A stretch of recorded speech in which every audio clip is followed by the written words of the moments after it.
Hi, David. When you met with Deshaun Watson, what did you learn from that conversation? And I was wondering if you could kind of take us through that.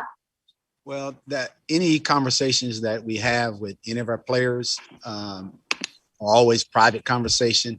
And those conversations that we have are basically we keep between us and the player, and not just with him, but with all the other players that I have talked to the same way.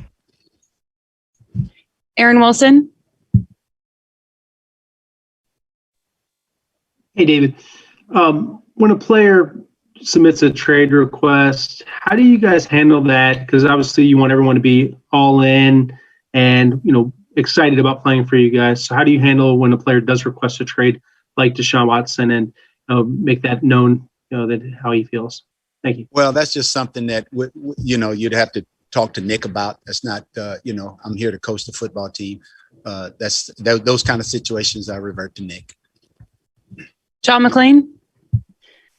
David, when we talked to you last time, you were adamant about Watson being the quarterback. Do you feel strongly still that he will be your quarterback? And what about the quarterbacks behind him right now? What are your plans?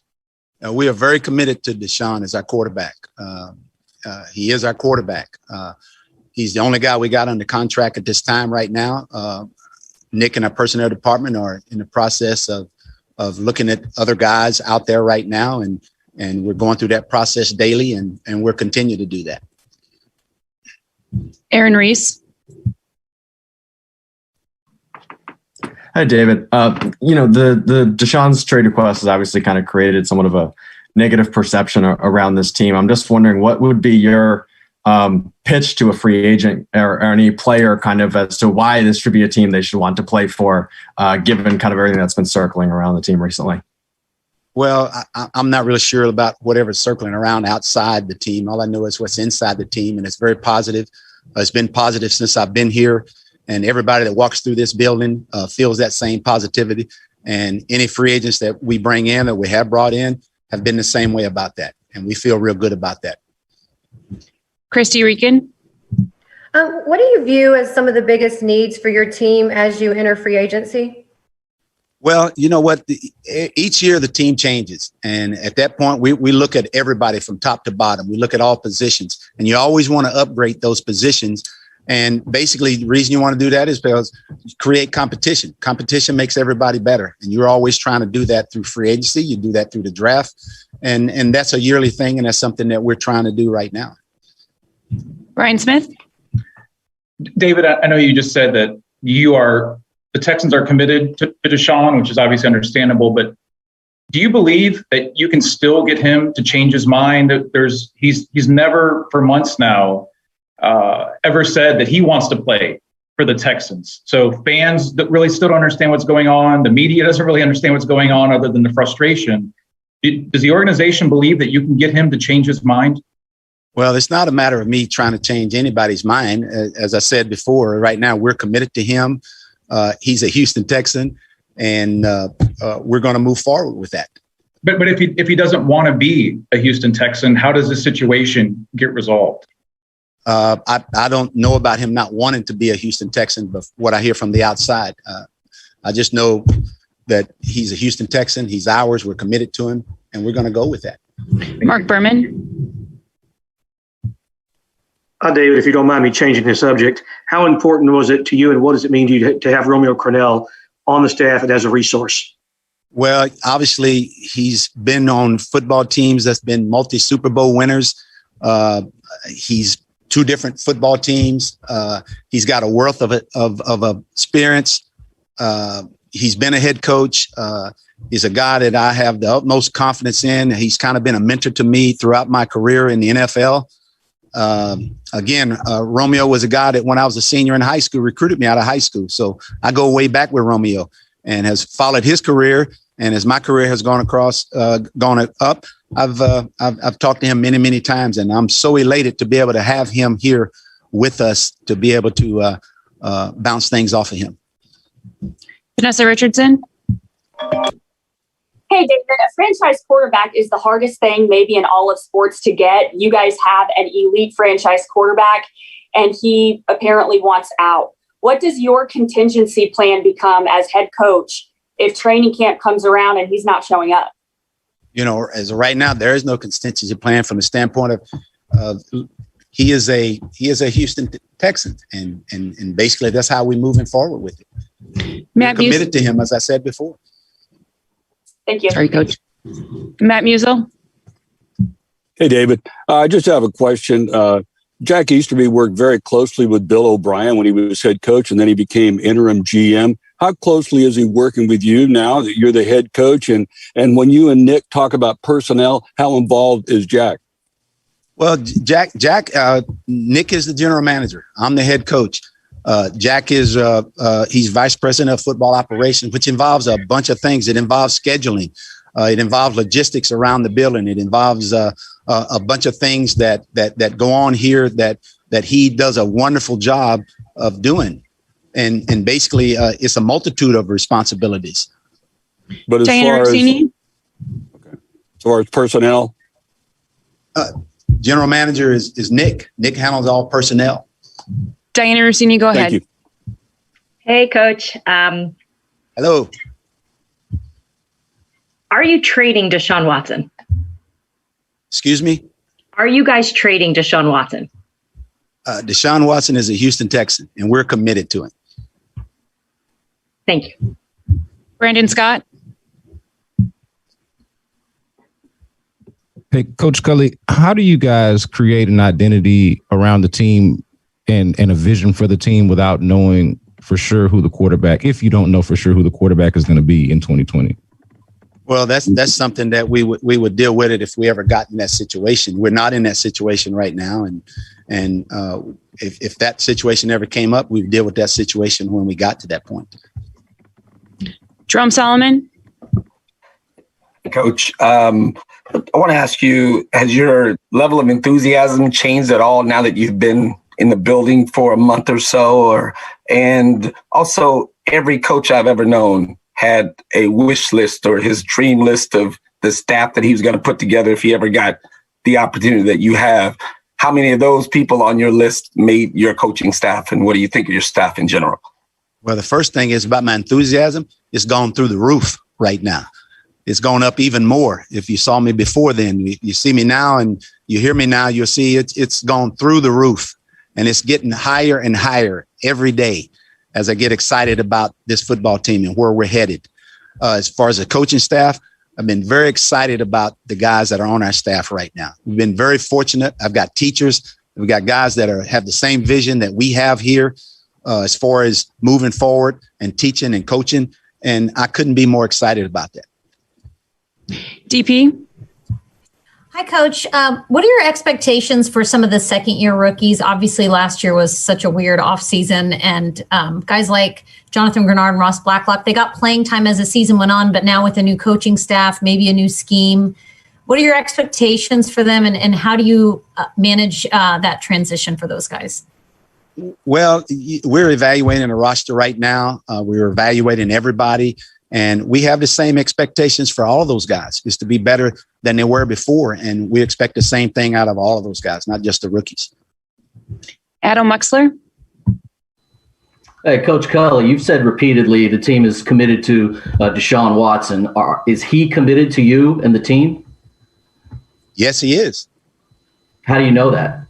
Well, he's a Houston Texan. And again, I know that I feel like that with the commitment that we've made to him, and I feel like that same commitment will be there with us also moving forward. Brian Beerfield. Coach, you've been through the process of, scouting and drafting and when you were with your other teams, but now the responsibility is on you as a head coach. What goes into that, and how excited are you to be a part of that process? Well, again, Nick and our scout and our personnel department handles all of that, and we're all work together during that process. And I couldn't be even more happy to be able to be where I'm at right now in that particular situation with the experience and everything that Nick has had and his staff has been doing. And we're working on that right now. We're moving forward with it at this point. And it's been very exciting, and continue to look forward and move on with that.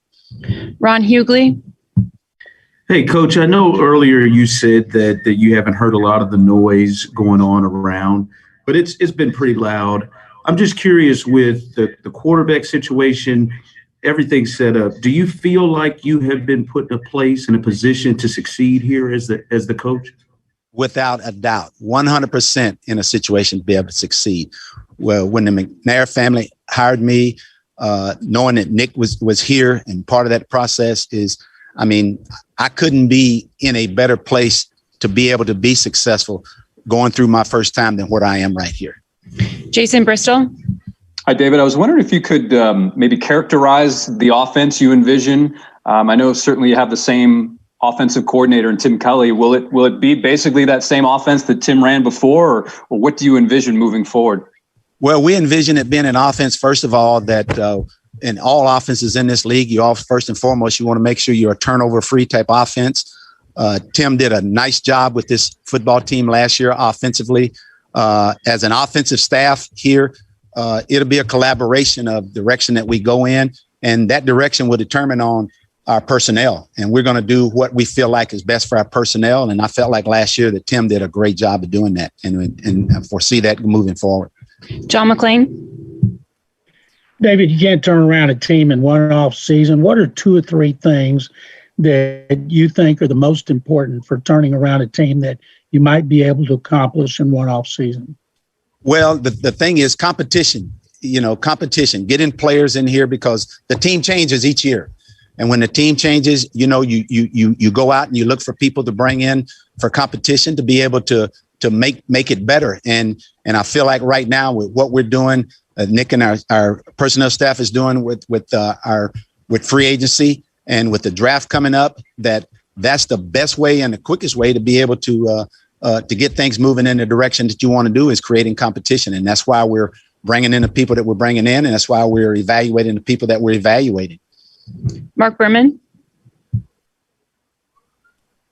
David, what are you able to do right now in terms of trying to get your message out to all the players on your roster who you can't see on a daily basis, who aren't working there? And you're you recently signed a free agent, Brett, who talked about what it meant to get a chance to talk to you. What are you doing right now, maybe to get your message to the other players on your roster? Well, right now, because of the NFL rules of not knowing about what their off season is going to be like, the players that are currently on our team right now, we have limited conversations from that standpoint and what you can and cannot say. But guys that are free agents out there that we've had in the visit, we have the conversation. We tell them our vision of what we want and where we're headed. And basically those guys have been very receptive to that. And each one that we end up talking to, basically we give them that vision, and we give them where we're headed, and we take it from there. Aaron Reese. Hey, David, you guys are bringing back David Johnson. I'm wondering, based on what you kind of watched from last season and evaluating that, what you think you can do to put him in a better position to succeed this year. He's been a very productive player here, and that's why he's still here. And obviously, he's a very versatile player. He's very good at not only just running the football, but also catching the football in the backfield. And we feel like Tim and our offensive staff have put him in position to be successful to keep doing those things. Vanessa Richardson. Hey, David, when you walk into work every day, from the cap to the culture to the roster to Deshaun Watson, what is your number one priority, the thing that you want to get done the most before the season starts? To make sure that everybody in this building got the same vision that I have for this football team. And every day, when I leave this building and when I walk in this building, that's the one thing that we make sure that's happening, is that everybody's going in the same direction. And I see that happening from top to bottom. Can you tell me a little bit more about what that vision is? Well, that vision is that everybody in this building knows that we all have to be on the same page. We all have to believe in what we're doing. And that right there, that belief will end up carrying us through anything that comes up. Whatever adversity comes up, we are going to deal with it in the same way. We're all going to deal with it the same way. And when everybody's going in the same direction, when those things happen, then you're able to move forward a lot quicker. Jerome Solomon. Coach, you talk about competition and the way you're looking at the roster. John Weeks, the most important part of his job was he's been flawless at. Could you explain kind of why he's no longer a part of the team? Again, we look at our roster from top to bottom, and we have to make decisions. And when Nick make decisions, we always make decisions what's best for the football team, and then we go from there. All those decisions are always based on what's best for the football team. Brandon Scott. Coach, quick two-parter here. Whose idea was it to pursue Lovie Smith and to retain Tim Culley as the coordinators? And also, you mentioned David Johnson earlier. Like, schematically, are there some changes in the running game, considering that the Texans running game struggled last year, that you guys think that you can make for the running game as a whole to be more successful? Well, the first one is with Lovie. Obviously, Lovie is someone that has had a great track record in this league. He's someone that he's been a head coach. He's had a great track record as a defensive coordinator. He's someone that I've known for a long time, and being able to get him here was very, very important. Simply because I felt like that he's the kind of guy that you want to be able to on your team, to be able to have success, and that was the reason that he was here, and we're very fortunate to be able to have him here. And the same thing with you mentioned too about David. I mean, David's a good football player, and he'll be a part of what we're doing right here offensively, and we felt like he fits, and that's why he's still here. We have time for a few more. Brandon Scott. I'm sorry, Brendan Bearfield. Don't say, hey, I'll take one more. I'm just kidding. Go ahead, Sarge. Thank you. Hey, Coach, how important was it, sticking with the assistant coaches, how important was it to get a guy like Pep Hamilton to be able to potentially work with Deshaun Watson and be a part of your offensive scheme? He has a world of experience. I've known Pep a long time. You've seen what he's done, his track record coaching quarterbacks, whether it's been in Indianapolis or whether it's been with this past year with the Chargers. I mean, he's done a tremendous job. He's got a world of experience. I was very fortunate to get him, and I'm glad to have him, and looking forward to him doing the same thing, having success here that he's had every place else he's been. Last question for Diana Rossini. Coach, unfortunately, we're seeing this week so many veterans with big contracts getting cut, and I'm sure you guys are going to probably have to make some moves too to help yourself with the cap situation. Should we expect, guys like McKinney, Merciless to maybe perhaps be waived to make some room? That's something that I refer to Nick. Nick would be able to take care of that for you. Sorry, my last one stunk, guys. Thank you so much, everyone. Thanks, Coach. Appreciate it. You're welcome. Appreciate it.